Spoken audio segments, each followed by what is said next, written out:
अस्सलाम वालेकुम जी, क्या हाल चाल है? कैसे हैं आप लोग? इंशाल्लाह ठीक ठाक होंगे जी। मैं भी ठीक हूँ अल्हम्दुलिल्लाह। तो यहाँ पे मैं नाश्ता बना रही थी।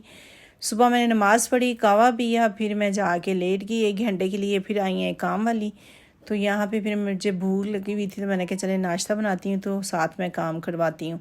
तो यहाँ पे काम वाली कर रही थी, जो हेल्पर थी वो काम कर रही थी। दोनों बहनें, इसकी मम्मा आज नहीं आई हैं, तो वो दोनों बहनें काम कर रही थी। तो मैंने फिर काम करवा के फ़ारिग हुई, तो फिर मैंने किचन में चली गई। तो मैं यहाँ पे बैठ के देखो हांडी बना रही, साथ साथ मैं तस्बीह कर रही थी, क्योंकि हांडी बनते हुए भी थोड़े से टाइम लगता है, साथ साथ मैं तस्बीह करती रहती हूँ माशाल्लाह से। तो यहाँ पे आज बन रहे थे बैंगन और आलू, इतने टेस्टी माशाल्लाह से बनते हैं, बहुत टेस्टी। तो मैंने प्याज ब्राउन किया, उसके ऊपर डाला मैंने लहसुन अदरक, फिर साथ में डाला मैंने टमाटर 2 डाल दिए। इसको अच्छे से भुनाई करूँगी, भुनाई करके बाद उसके बाद मैं ऐड करूँगी मसाले। तो बनाइएगा ज़रूर, आप देखना इतने टेस्टी बनते हैं। तो यहाँ पे मैं रेड चिली 1 चम्मच, रेड मिर्च 1 चम्मच, हल्दी 1 चम्मच, 1 चम्मच नमक, 1 चम्मच ज़ीरा मसाला है और 1 चम्मच धनिया पाउडर है। तो यहाँ पे मैं मसालों को अच्छे से भून लूँगी।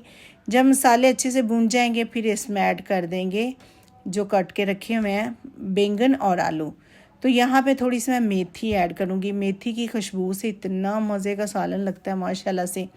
तो आप मेरी रेसिपी के साथ बनाना ज़रूर, ट्राई ज़रूर करना, इंशाल्लाह आप लोगों के पसंद आएगा।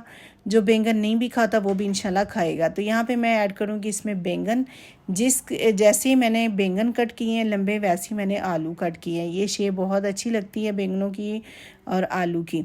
तो यहाँ पे 5-10 मिनट के लिए रखेंगे, उसके बाद चेक करते हैं। माशाल्लाह यहाँ पे देखें अभी थोड़े से थे आलू कच्चे। तो मैं साथ बनाऊंगी रोटी, मैंने के साथ साथ मैं रोटी बना लेती हूँ, और बैंगन सालन भी बन रहा था, तो यहाँ पे मैं रोटी बना रही थी माशाल्लाह से। तो यहाँ पे सालन हो चुका है रेडी, साथ रोटियाँ बना रही थी। अपना ख्याल रखना, कल मिलते हैं नई वीडियो के साथ। अल्लाह।